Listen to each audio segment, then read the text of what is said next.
in the early morning rain, with no place to go. I'm out on runway number 9, quick 707 set to go. But I'm stuck here on the ground, where the wind never blows, where the liquor taste is good, and the women all are fast. She'll be flying over my home in about 2 hours time. Now this old airport Excellent. got me down. It's no earthly good to me. All right, all right, all right. Welcome back to the Digital Roundtable. The crew is here ready to roll. We have a phenomenal guest speaker today, and we got some serious news because we have been out of the circulation for 3 weeks. Lots going on. So we're going to review the last 3 weeks, which has been a lot of changes, gentlemen. And so let me say real quick, hello to John Butler. John, how are you?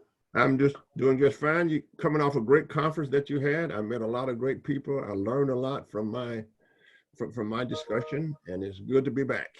Excellent, excellent. Let me say hello to Llewelyn King, our own King. Hello there. All is well here, thank you, Andre, and I enjoyed the conference too. Outstanding, outstanding, Llewelyn. And let me say hello to our guest speaker, Pat. Pat, say hi.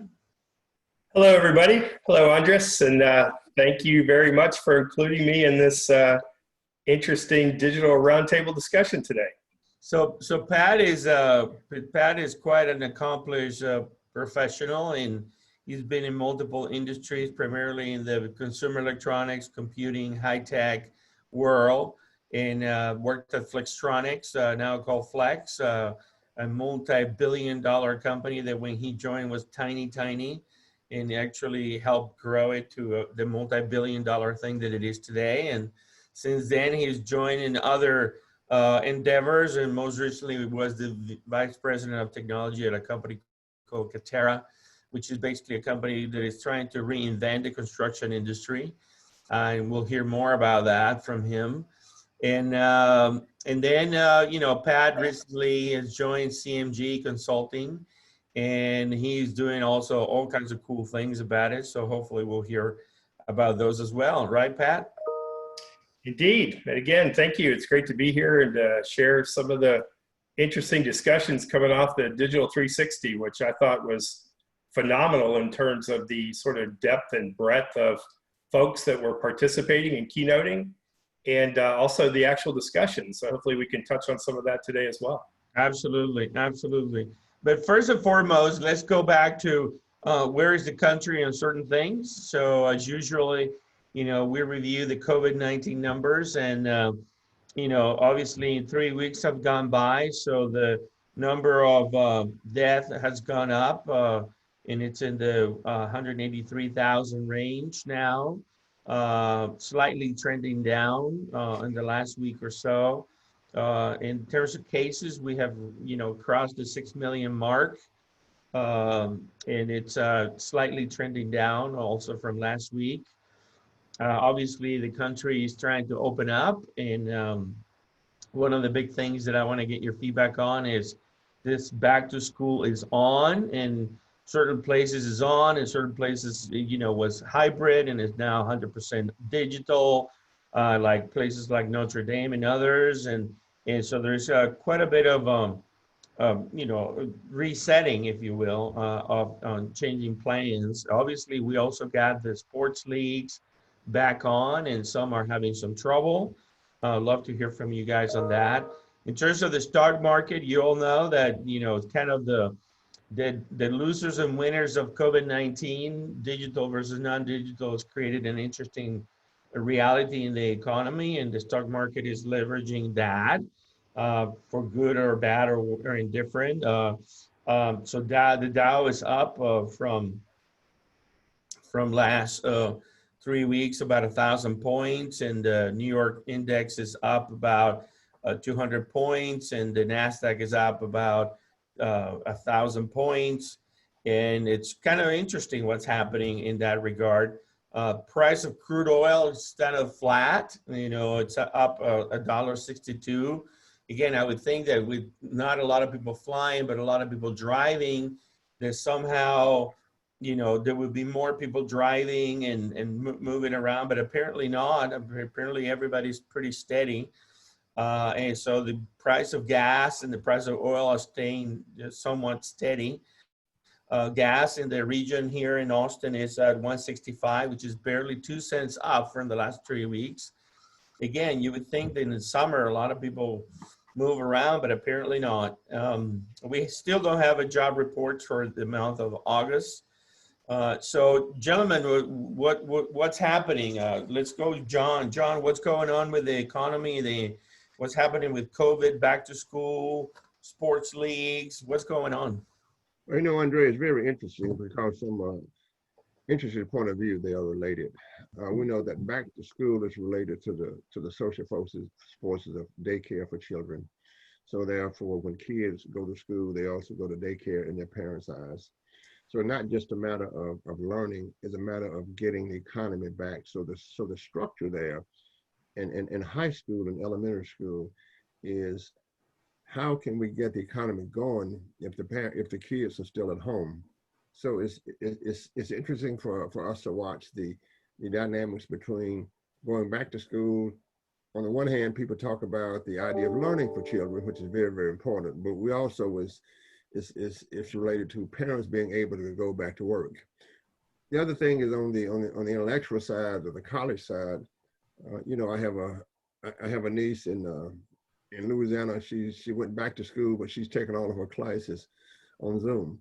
So that tells me that there's a dynamic of people just tired of each other. People want to get out of the house.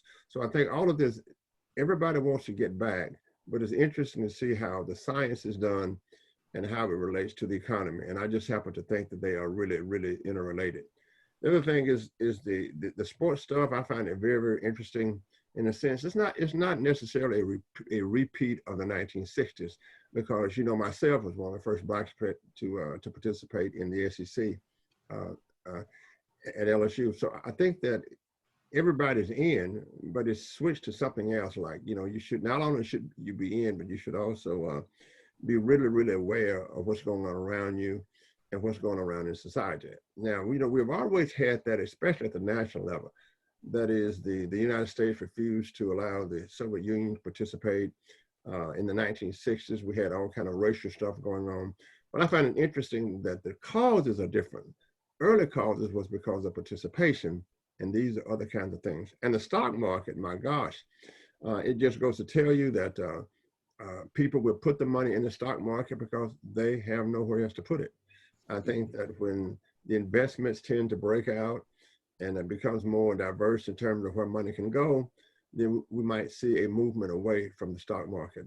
But to watch the stock market go up like it is going up, you just have to say, well, people have nowhere else to put their money, or they don't feel comfortable in putting their money. Otherwise, the virus is still here. As Llewelyn would tell us, we're not out of the woods yet. We must all be aware that as the numbers sort of come down, then the virus is still here. So it's been an interesting 2 weeks. Yeah. Llewelyn? Well, I think we're living in a time of great uncertainty, and we've got to be very careful that we don't draw conclusions from any particular set of data. And in a way, the stock market is a set of data, but it is somewhat dissociated. I think John is quite right. There's nowhere else to put the money. It's money chasing money. To draw any conclusion that it is a reflection of the total health of the economy is very wrong. We have a huge number of unemployment unemployed people who may not go back to work because the jobs don't exist anymore. We have a lot of small businesses failing. We have tremendous failures across the board in real estate, or imminent failures in retail, and that is a knock-on to real estate. So there are a lot of problems. You also have a situation where people are living basically off what they're getting from the government. If and when that ends, we're going to have a catastrophe. But people have no work and no work available. It's going to take a long time for this ship to right. And it won't be until after we have a vaccine and some sense that there is light at the end of the tunnel. At the moment, there really isn't any light at the end of the tunnel, because none of the vaccines do we know whether they will work, whether they will have contra effects, and whether there'll be this ghastly scramble to get our hands on them. The other thing is we're in a period of such disinformation, such confusion about what are facts, that we are likely to have only about 1/3 of the people immediately will sign up for the vaccine. 1/3, this is what doctors tell me, will hang back waiting to see, and 1/3 will join the anti-vaxxer brigades and say, there is no problem and I'm not going to be vaccinated, which means it's going to take us a lot longer to defeat this thing than it would if we were cohesive and united, and if the Commonwealth were more important than the individual at the moment. Now, we're in a period of great individuality, and that individuality is going off in all directions and affecting our ability to take any cohesive national action for self-improvement. In this case, wearing masks, getting down the infection rate, and when it arrives, getting and having the vaccine administered. And what we've seen with testing, it's going to be quite a mess. I have a medication I take, and it's just been recalled. It's not a big deal. But the confusion of getting a substitute has been really enormous, involving the big pharmacies. And I fear that we're going to see the same thing. We will have a moment of euphoria, of unbelievable happiness. There is a vaccine, it works. Then try to get your hands on it, or rather get your arm. And we assume it will be an injection. We don't think it'll be a pill. And we assume it will not be intravenous in any other way but an injection. But it won't, if it has to, be fed into the veins or something, then we've got a huge problem. So we have to hope that it is like other vaccines, like the flu vaccine, that a well and organized distribution. And that's going to take a lot of central leadership. And on this vaccine, on this whole issue of the virus, central government leadership has not been conspicuous. In fact, there hasn't been any. Yeah.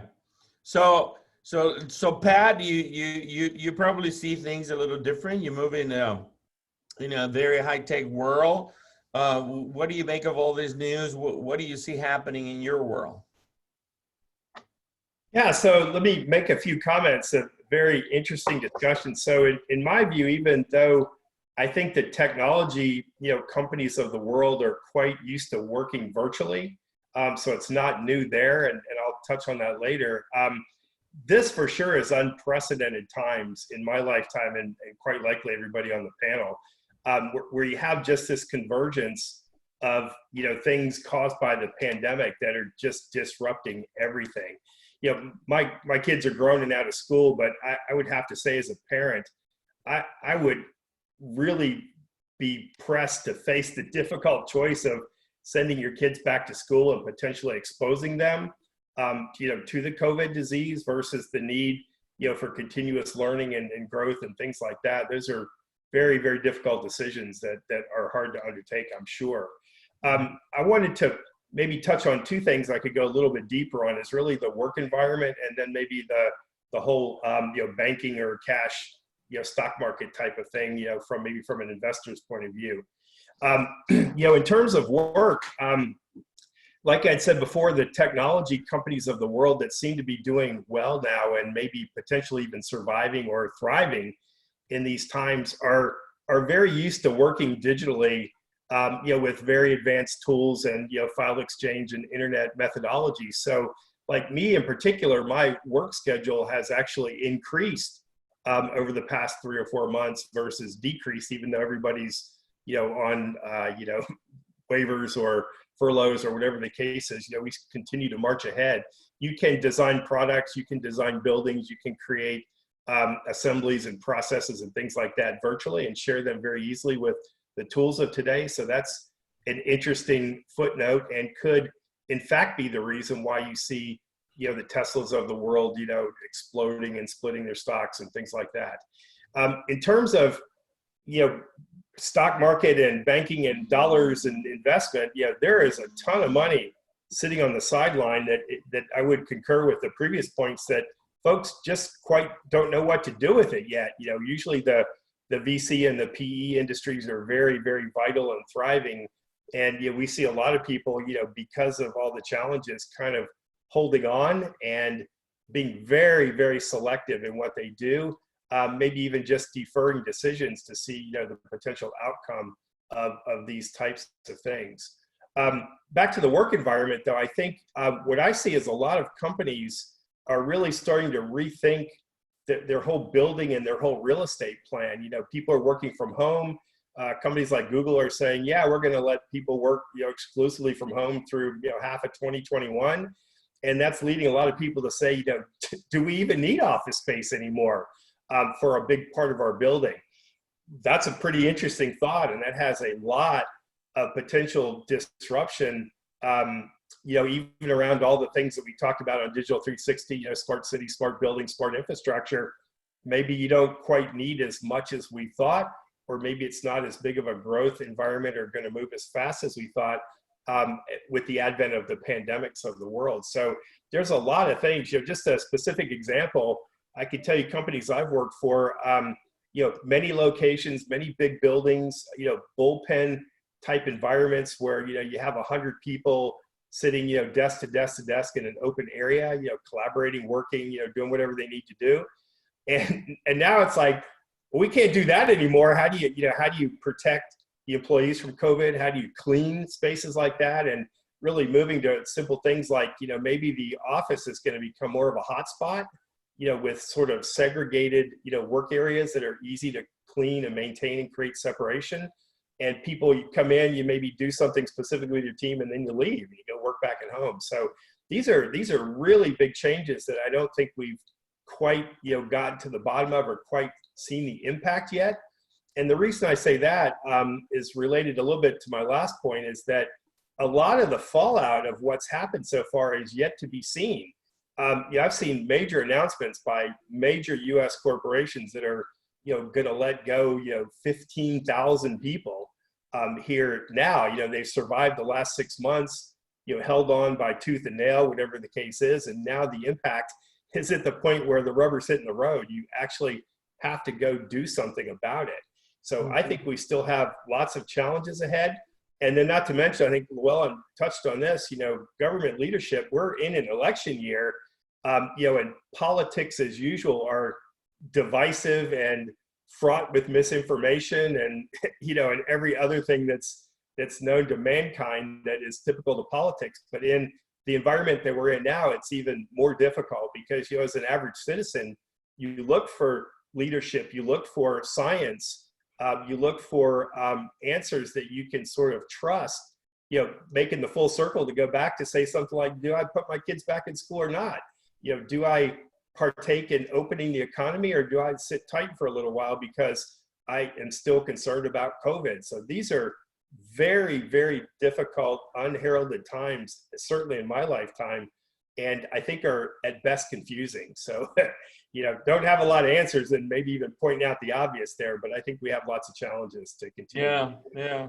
So clearly, to pile it on, right, to make it even more challenging, we have now, hurricane season that everybody in the South, sort of the third coast, Florida, all the way down to the Gulf, very familiar with. And we have already been hammered by, Hana and Isaias and and most recently Marco and Laura, and then there is, you know, Omar and others moving in, and so, you know, the fun continues. In fact, I was just talking to the head of the grid at Liberty Utilities in New Hampshire, and he was basically sharing that you know, they just got some leftover from lots of flooding and rain, and so, you know, they had a bunch of people out, and even as far as New Hampshire. I mean, it's just fascinating the repercussions, right, of hurricanes and on the power grid, for example. And so but something interesting that I want to get your take on something real quick. So there seems to be it's something going on about supply chains related to COVID in the United States and being able to feed populations. So apparently there is something called the Natural Resources Defense Council, which is new to me. And they have in particular a Food Matters Regional Initiative. And this is all funded by the federal government. And interestingly enough, this whole Food Matters Regional Initiative is all about an effort to basically prevent food waste, increase food rescue, and figure different ways, unique ways of recycling food scraps to maintain, you know, population fed in critical times, right? So there are 10 cities that have been started on this program just now. Pittsburgh, Baltimore, New Jersey, Jersey City in New Jersey, Philadelphia, Washington, D.C., Nashville, Asheville in North Carolina, Atlanta, Memphis, and Orlando. What is your guys' take on the need of that? What's happening? What's going on, John? Well, you know, in crisis leadership, and as Pat said earlier, questions are important. And I think during this time, questions might be more important than answers now. But when you look at crisis leadership, and let's take the Red Cross as a model, and then let's look at demand and supply as a model, and then let's look at market economies as a model. We have all seen the farmers pouring out milk during the Great Depression because there was no market for it. We have seen farmers destroying food because there was no market for it. So I think what people are really saying now, if we look at the supply chain, our model that we've had for years is the Red Cross. But the Red Cross usually takes place in certain instances during certain kinds of instances. For example, a hurricane or an earthquake. But what happens when an entire country has the same kind of model as the Red Cross? So what I see here that nobody's talking about is that we have the food supply to feed people. The question is, what's the dynamics between who's going to buy the food? We see farmers and other suppliers not disrupting the supply chain. We see people saying, well, you know, we have spent a whole growing season with this product, we don't want to give it away. Will government then come in and save the supply chain by providing the food to the people? So I think what people are saying here is that in addition to the supply chain that we have for the movement of products and services that we're all accustomed to, supply chain management and et cetera, the supply chain having to do with the everyday needs of people when unemployment is high, when uncertainty is high, then I think they're trying to get a way to manage the realities of crisis supply chain of food and the everyday needs of what people do. And I think it's new to our time, but I think it has been revitalized since the wars, whether it's, you know, everybody turning their pennies because we need copper, whether we're going to need plastic. So, you know, we're going to need iron, so everybody will go to plastic. So I think it's managing that kind of situation. Yeah, Llewelyn? Hello, yeah, well, first of all, Natural Resources Defense Council is one of the big outfits in the defense, in the resource business. They've been around for a long time. They're very well heeled. They have very good staff. They have been extraordinarily effective in litigation. They have won victory after victory in court, but sometimes they get a bit off the reservation, if you will.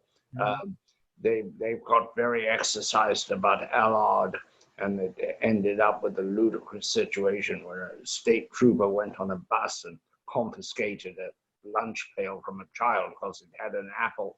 And LR is in fact a naturally occurring, but it was also added in some circumstance. So now this is something new, but there is this anxiety about the food chain, and it's probably well justified. I think it's also given a certain currency, by the enormous number of people lining up at food banks because they have no food. I don't think you line up at a food bank. There's one not very far from where I live, and I see these people in the street. You wouldn't be doing that if you didn't need the food. So you have overproduction on farms often, but you have to be very careful. You end up, as we have seen in the past, with a wine lake or a cheese mountain. But the way to guarantee farms, which we've used for years, is price supports, where the government basically either sets the price or buys the commodity and warehouses it and then distributes it in need. The food stamp program, which has been under attack by Republicans, but which has worked pretty well for feeding people. I see them in the supermarkets using the coupons. They're not buying, champagne with them. You can't. The thing about this is that the food stamp program initially was there as much for the farmers as it was for the poor people. It provided market and some kind of sustained price. Farming being with its ups and downs, it has always sought some kind of stability, and governments have rushed in to provide the stability worldwide. And our government has been no different, and I think this is, a new take on that. I also think a lot of people who worry about these things have been very disturbed by the number of people who are seeking free lunches and who are lined up at food banks to get enough food. That people are going hungry in America is an appalling thing, that they're going hungry when there's overproduction. But there also is a lot of wasted food. One of the ways we waste food is with its expiry dates. They're put on everything in the supermarket. They may last a year, but it says they'll expire next month. And conscientious housewives throw out a lot of food. I think half of the expiry date thing is marketing and has no place on the package. If you can't smell it to make sure that it's wholesome, I don't know what you can do. Yeah. Pat, what do you think of what's going on here? Yeah, so I'll talk about supply chains, right? Because I think that's at the root of it. But I'd like to go on the record saying that I think it's high time we started treating our food supply as a strategic security element, for everybody. If you think about, we do that with oil, and energy. Energy, water, and food are the basic tenets to survival in society. And and I think that it's imperative that we start to think of things that way. COVID starts to bring that into light. Who would have thought that people that are hardworking, do the right thing kind of people all of a sudden go, man, I don't have any food, I don't have any money, I got to go stand in a line to get that. What other things could cause society to be disrupted more than that? That's insanity, right? So food is a strategic element of the country, I think, is important. Let me go to supply chain, right? Because I spent a lot of my career at Flextronics. You're arguably one of the largest global supply chain managers in the world for electronics. Completely different than food, but the processes and the thinking are the same. So in like an electronic supply chain, it is highly optimized and tuned for just-in-time results, because it very closely mirrors the flow of money, and you manage it that way. So I don't want parts in my factory until I need them, and I have a historical consumption record and a forecast, and so trickle the stuff in this way. And as long as that holds up, I'm good. Oh, it changed, we need to change, an order fell out, or I got another order. And they're highly automated and responsive in order to manage, the business outcome. What I read and heard, again, is just my, limited view of the world, is that there is certainly enough food in America to feed people, the supply chains of which were highly tuned to the current demand. And when you get a very big demand change, or perhaps a run, it seems that the, food type of supply chains were not nearly as robust to respond. And so therefore you get these lags, right? You go, oh my gosh, my, Kroger's out of bread, or I can't find paper towels. Who thought paper towels were a luxury, right? Well, there was a run on, everybody hoarded them. And now the supply chains need to respond and, ramp up to a different demand cycle than what they had been running on. And you can sort of mirror that throughout the entire thing. And in some cases, better response, in some cases, worse response. Again, you shouldn't call it any products, but there's certain products that you still can't get today, in the retail outlets of the world that used to be just commodity, right? What do you mean I can't find this? This is crazy. So I think that that leads us to thought leadership again about how to create, robust supply chains around the food supply that are potentially a bit more responsive and more able to deal with wrinkles in life, in society. COVID is a giant curveball that, again, like I said, none of us, probably nobody on this call has really experienced anything like this. So it's a huge curveball. And how do we build systems, around energy, water, and food for our security that can respond to big curveballs like this? I mean, they're designed to respond to little curveballs. Maybe this month's is off 2% from last month, but it's not off 60%. That requires a massive response and sort of rejiggering of what you do. And even in the electronic supply chains of the world, they're struggling. A lot of this started in China, which is really the electronics, kind of breadbasket of the world. And it's still rippling through, abilities of companies to provide finished goods. And so I suspect, absolutely the same things are happening in the food supply chains. And we as technology leaders and thought leaders need to probably spend some cycles around how to improve that and level it out and make it responsive, because I think we will have plenty of curveballs of this order of magnitude moving forward, maybe even increasing as we go. So I applaud the strategic moves that we need to do to shore those up. I think that leads to basic security and maybe even some level of prosperity for our country and for other countries as well. Yeah. So let me pause real quick and take a break. Let me do a recap for you on the Digital 360 Summit that just finished last week.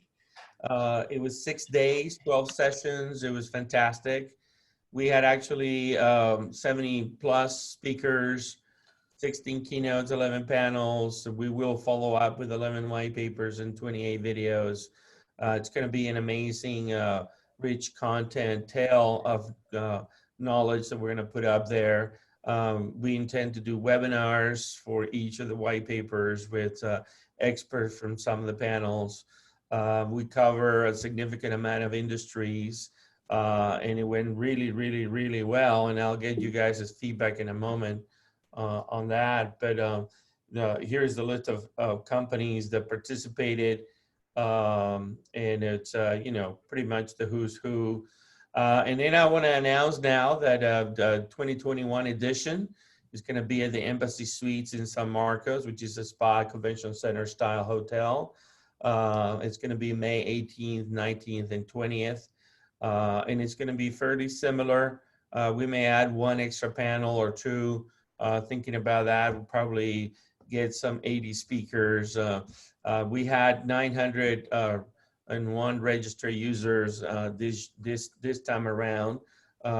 So we're shooting for over 1,000 folks to attend. It's going to be marvelous. So looking forward to that.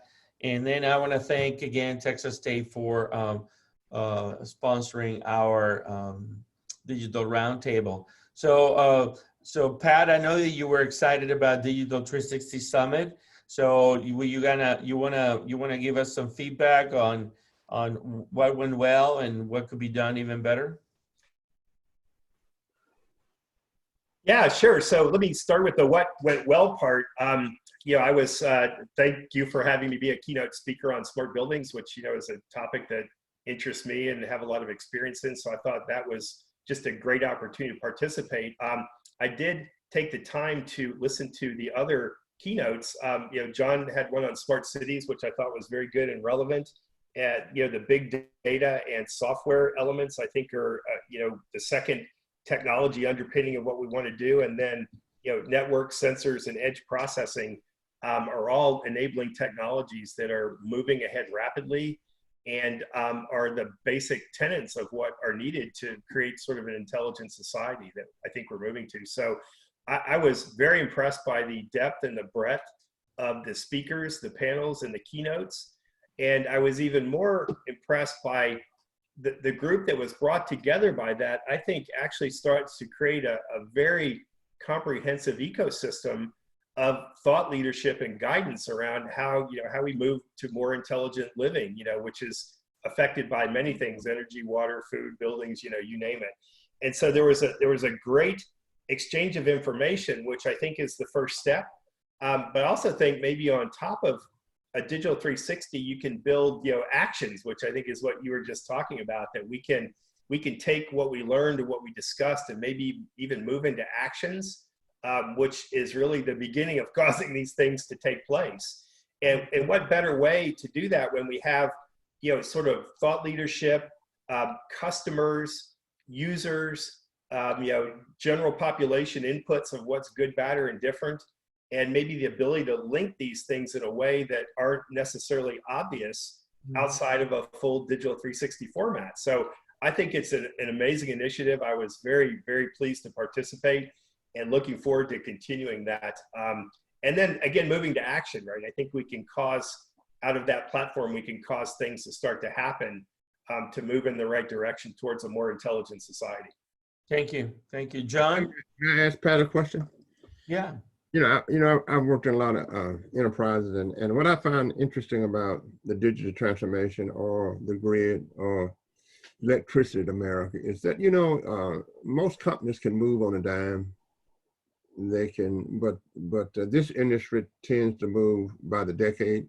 It doesn't move on a dime. So is there not a disjunction between the technology that we have, and that could be very, very useful for the utility industry, and where the industry is today? And I guess I follow up by asking, if you're still doing extremely well financially on an old technology, why should you switch? And I think that's for an industry that turns not on a dime, but rather turns on a decade or perhaps 2 decades. How do you close that business gap or that disruption that's just waiting to happen? Or will it happen? Because it looks like the grid has just been added on with no great controls, with no movement toward, really a control system like we have at Microsoft and computers. So what do you think about that? So that's a great question, John. So I think I don't think things change until it gets to the point of breaking or no longer being adequate to serve, its constituency as it is, right? And I actually think we're approaching that inflection point. And part of like the talk I gave on smart buildings is that there's this tension between anything that's new, the status quo of things, and the ability to actually drive a return on capital that really is what hinders, progress, right? Until you can get the balance between those 3 things, or when one goes so far out of phase that it requires it to be taken over.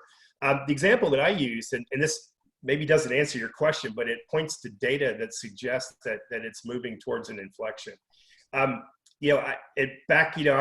gave a couple of classes at Texas State and did a little bit of research and found out that if you look at the productivity of industries in general, if you take like avionics and consumer electronics and industrial and so on, they all have over the past 25 years probably a 2 to 5% per year growth, averaging around 20, 25, 30% over the past 20 years. So their curves go kind of like this.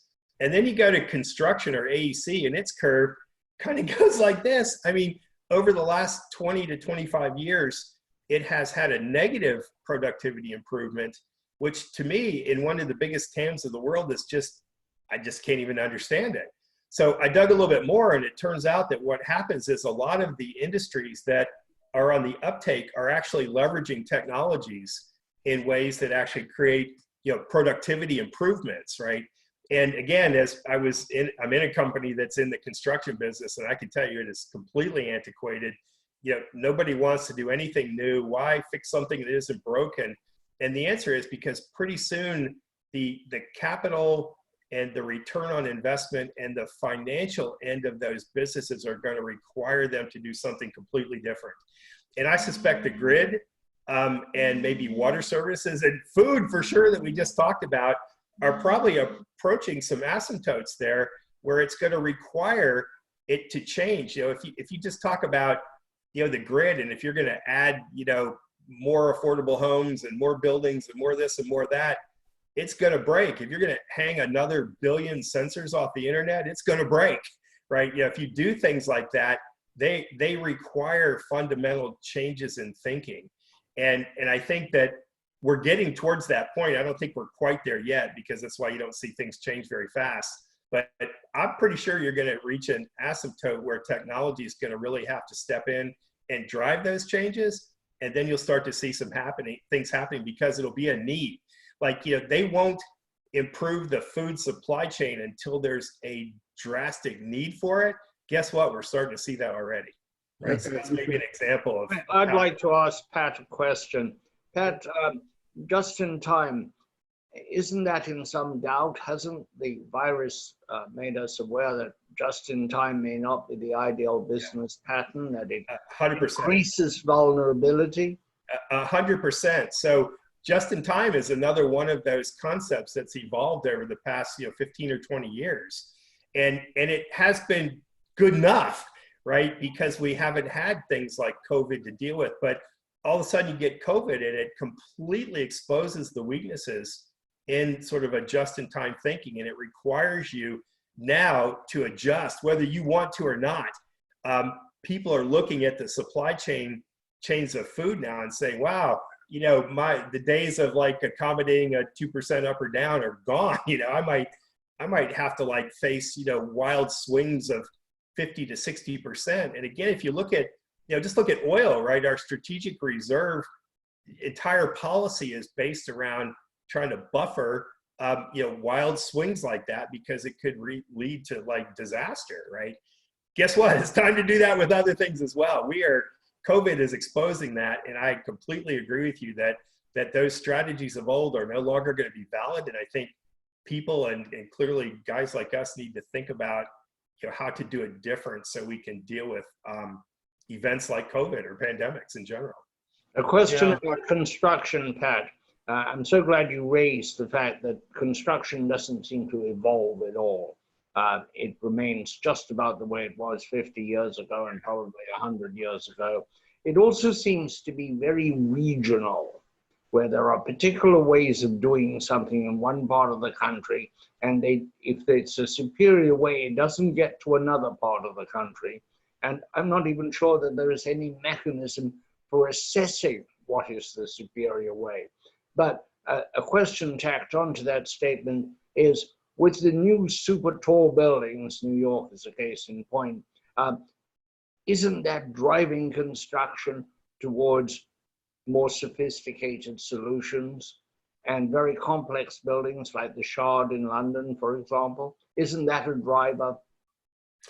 Oh yeah, clearly. So, if you look at New York City, it's kind of a neat little microscope of its own, but, big buildings are driving innovation in materials. Things that you would never have considered, like, carbon fibers embedded in concrete structures for tensile strength. And now instead of 100 feet, you can go 300 feet on a span. Graphene and embedded metals inside of, aggregate materials are all completely underway and being advanced. We're actually taking a look at the lower end, right? So the way to get scale here and to talk about this is some of the thinking that has been around is if you only ever build, one or two buildings, it's probably okay to make them bespoke, right? That, hey, it's a 30-story tower and it's got a unique architectural thing and we built it this way and we did everything by hand and it's one off. No problem. To create a digital model of a building is expensive and time consuming. And why would you do that? Well, the answer is you would do that if you're going to build, instead of one building, you're going to build 100 of those buildings, right? And I don't want them to be one-off. I want them to be exactly the same. So now I can create a digital model. I can build elements of it in a factory. I can assemble them the same way on a job site. So a job site starts to look like a factory as opposed to a one-off. And wow, let's leverage that. And there's lots of technologies, that enable the ability to do that. So let's leverage that. Better cost, better economics, maybe better profit margins. So you get back to, money kind of drives the outcome. So I think that is what's happening. And a lot of it's being driven by, affordable housing, or maybe even affordable buildings to cause those things to happen. And then I would say the big variable is still climate and soil conditions, which I think are the two things that drove, that have driven for years the approach to buildings today. But I think there's also technologies underway to normalize soil conditions, and then also to start to look at like what we used to call the 48 state solution, right? Maybe it doesn't work in Alaska and South Florida, or some regional elements like that, but it meets 48 state kind of guidelines, and therefore you can sort of extend and productize and commercialize that in a little different way than what they currently do today. So let me share, as we're, the cradle place for digital transformation here online. And we believe that digital transformation and business models, it's really the root of success for America to focus on going forward. So telecom and 5G, lots of stuff going on, Pat and crew. Blockchain-based LoRaWAN networks pass 1,000 cities in Europe and the US. It's a low latency technology, sort of the opposite of 5G. 5G is all about broadband and 1 gigabit per second. LoRaWAN is basically 30 kilobits per second and 50 kilobits per second, but very you touch any device. Very pervasive in a very inexpensive manner. The technology is pervasively growing quietly. At the same time, China Mobile just crossed 14 million 5G subscribers in July in China. And Chinese telcos are deploying 5G infrastructure all throughout China at an accelerated pace. Germany just got done selling 5G licenses for Industry 4.0 primarily, which is basically privately created 5G networks just for industry and in certain sectors of industry, not managed by the public carriers at all, but managed by the companies themselves or new third parties. There were 67 licenses given away in 10 months in Germany doing that. And Vodafone just agree, for example, in lieu of all that complexity and competition going on in industry, Vodafone just signed a deal with the German government where they're going to put 5G towers on all the waterways in Germany, so that the waterways business will be, can leverage the Vodafone network. So Pat, from your point of view, having been a phone guide and worked in that industry, what's going to happen to the world with 5G and things like LoRa and 100 billion things connected? Is this happening for real? Is it all brouhaha, or is everything going to change in 10 months? Can I share my screen if you'll allow for 1 second? Sure, go ahead. And if you can remember from my presentation, you happen to hit on something that's near and dear to me, if you guys can see that. So I'm a telecom guy from way back. I cut my teeth at a company called ComSat Laboratories that really was the US signatory to Intelsat and really the satellite communications backbone, globally across like 150 nations. So I think, to answer your question, it's a little bit of brouhaha still. I think that like intelligent, society, if you will, is going to require some real advancements in our, data and communications networks. And I kind of use this slide to show that today you have all these sort of disparate technologies that somewhat linked together, but I wouldn't say it's cohesive in terms of what I would consider to be like a massively distributed mesh type of network.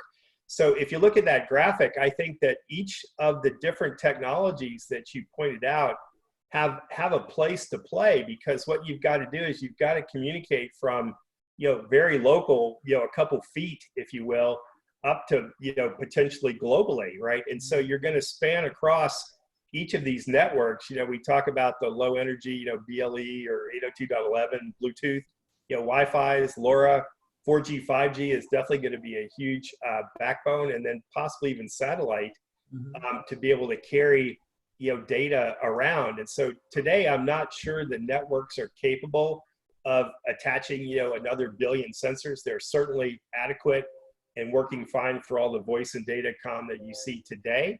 But, when you start to really say, you think about just a building or a parking lot, buildings and parking lots and park areas and sidewalks and roadways are going to need to become data centers, right? And there are technologies underway, and this is part of what I talked about. You can, if you look at lights as an example, lights are changing out, big, giant, huge piece of infrastructure, they're everywhere.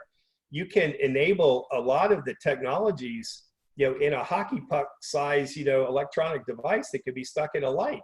So when you go say, it's an interesting thing, I sort of bouncing around here a little bit, apologize, but it kind of, hopefully it'll come together in the end. There's a big challenge with lights changing out is that LEDs do provide a benefit. They absolutely consume less energy. Usually the power companies own the lights, and the cities go, hey, you change my lights out, they're way better. And the power companies go, I'm not changing your lights out. How am I going to supplement the revenue that I'm going to lose when you drop 60% of your power consumption? So you get this standoff, maybe back to John's point a little bit. Well, the answer is you've got to enable these new services, right? So if you go, hey, city, we'll give you LED lights. If all of a sudden I'm like, I can turn my light network, which runs around your city, into a data center, and I can do edge processing and serve information and make money from that. Now we're talking, right? Now there's something that could actually work. So I think there's lots of innovation and evolution that's still required around linking these type of networks and creating sort of new service model economies that enable these things to happen. It comes back to like hard dollars. People don't want to change things that work unless there's something that's clearly better from an economic or revenue standpoint. Yeah. John? What I think is interesting, I think what's really coming here is a convergence of industry. I don't know if we can continue to talk about industries as separate industry, as the telecom industry, as the insurance industry, as the banking industry. I was State Farm's consultant for 18 years, and I think what all these technologies allowed that great company to do was to switch from being just an insurance company and also at a bank. I entertained when British Airways came here. I entertained them here. And by the way, it's never British Airplane. It's British Airways, my boy. We don't want to make that mistake. But everything is a network. And what I see is a convergence of industries. I see, for example, in your industry, I think that 3D printing and all of the material science would change construction as houses become 3D printed. And I think that, and they also would be smart. I also think that no longer can we say that the communication industry stands alone.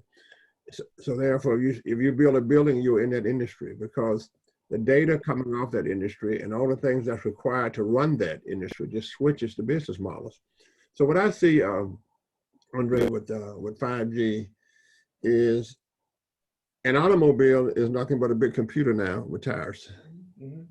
An airplane is still the basic principles of flight, but it can heal itself. The British Airways plane can heal itself in the air based on the data that it collects.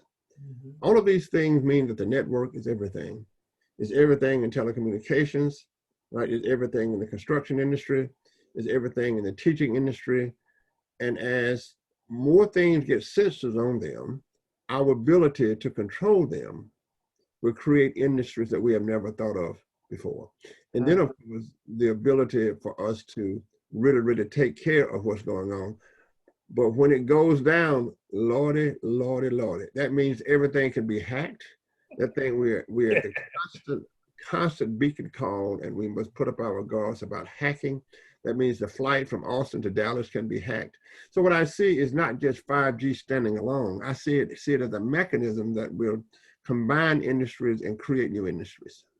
Yeah, let me real quick, Llewelyn, hold tight. So Pat, real quick, and then Llewelyn will jump in. So and another, again, what's happening in the smart buildings industry, right? So according to a new report from one of the research firms, global building asset, automated systems, that market is supposed to grow $6 billion in the next 4 years.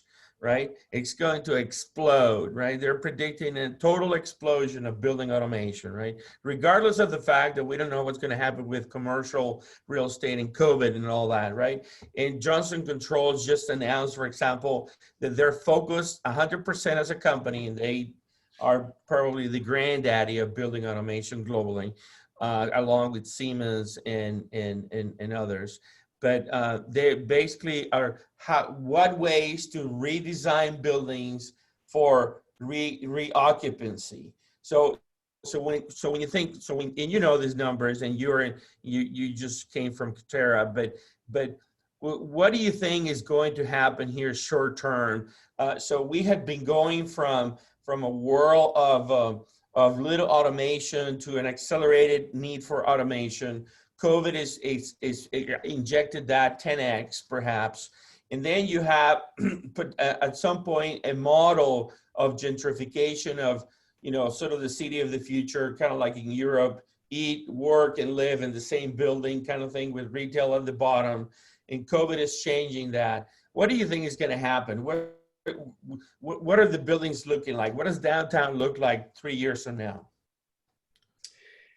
Yeah, boy, I'll tell you what I'm seeing right now is I'm seeing that COVID has disrupted those thoughts and plans for sure, right? And it may be temporary, it may not be.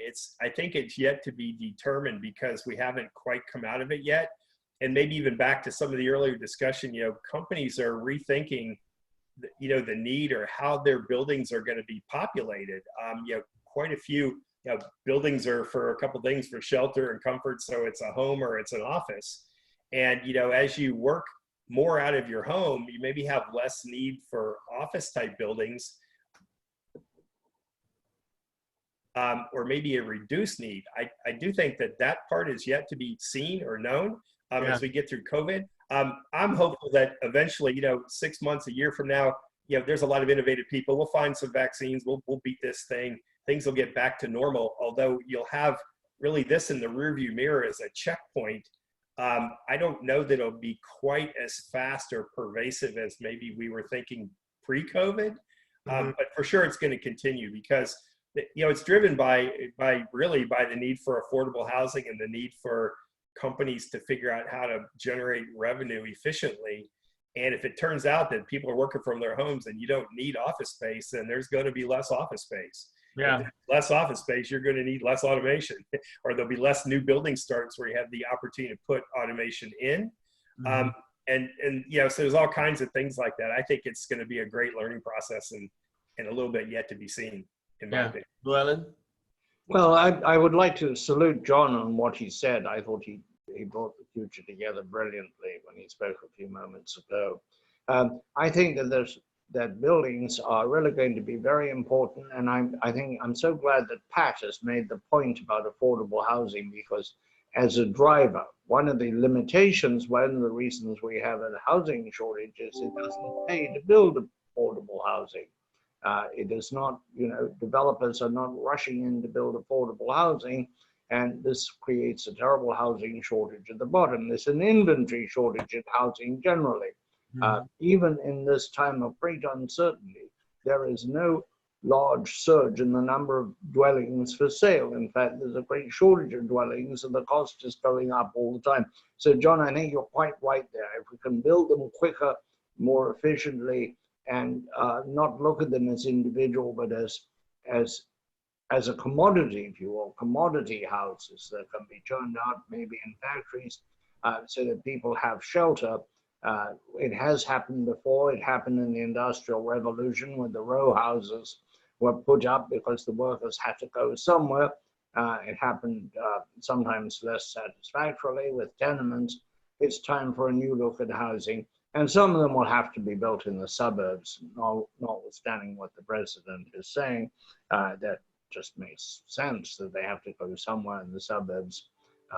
No reason they can't be in town centers or edge cities in the suburbs. Many other things are in suburbs. I think that working from home is such an open question.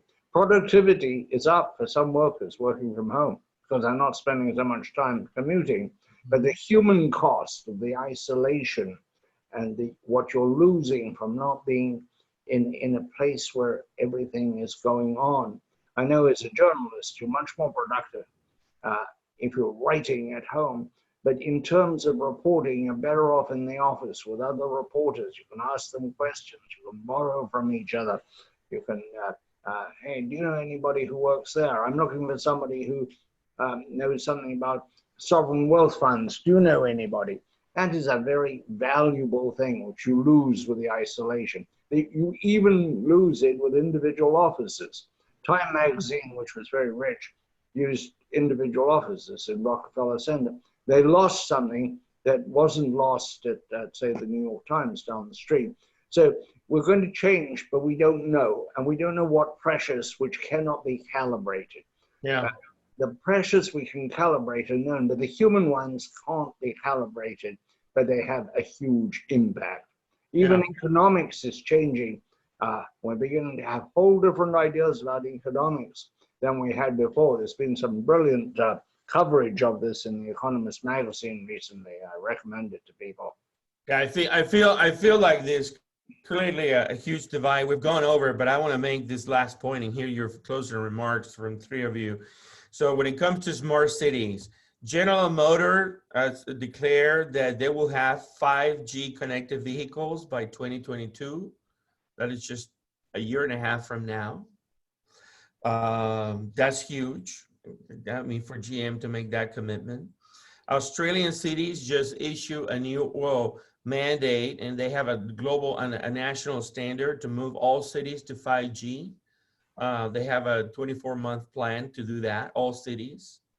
And then last but not least, Amazon Prime Air, their airline business, just got approval from the FAA to start doing drone delivery to your house. The FAA has basically told Amazon, go boy, you go boy, make it happen. So what do you think, Pat? I know that things are in some places slowing down, but I'm telling you, I see an incredible acceleration in many others. What's going to happen? We're going to have a big discontinuity of what's going on. You know, I'm just reading that the 5G in the future is really sort of 10 gigabit per second type of bandwidth. In terms of like, you know, backbones and stuff, that's nothing, right? It literally could be saturated, you know, pretty quickly around what we're talking about. So, you know, again, I don't know. I think COVID's going to still have a big influence on what happens. I think there's lots of progressive companies and people that will press forward. There's always the need for relentless economic improvement, I think, which again is, to me, every business I've been in, it's astounding that the AEC, you know, has been able to do what they've been able to do for so long. But I think eventually that will be overtaken as well. Yeah. So I'm going to give it a little bit of wait and see here. I'd like to see COVID trail down and, you know, and have the V, you know, start to go back up on the other side and see what people are starting to think and how it affects. But I mean, even with COVID, things will continue to move ahead for sure. John? Yesterday, I went on the advisory board of a company called FlightX.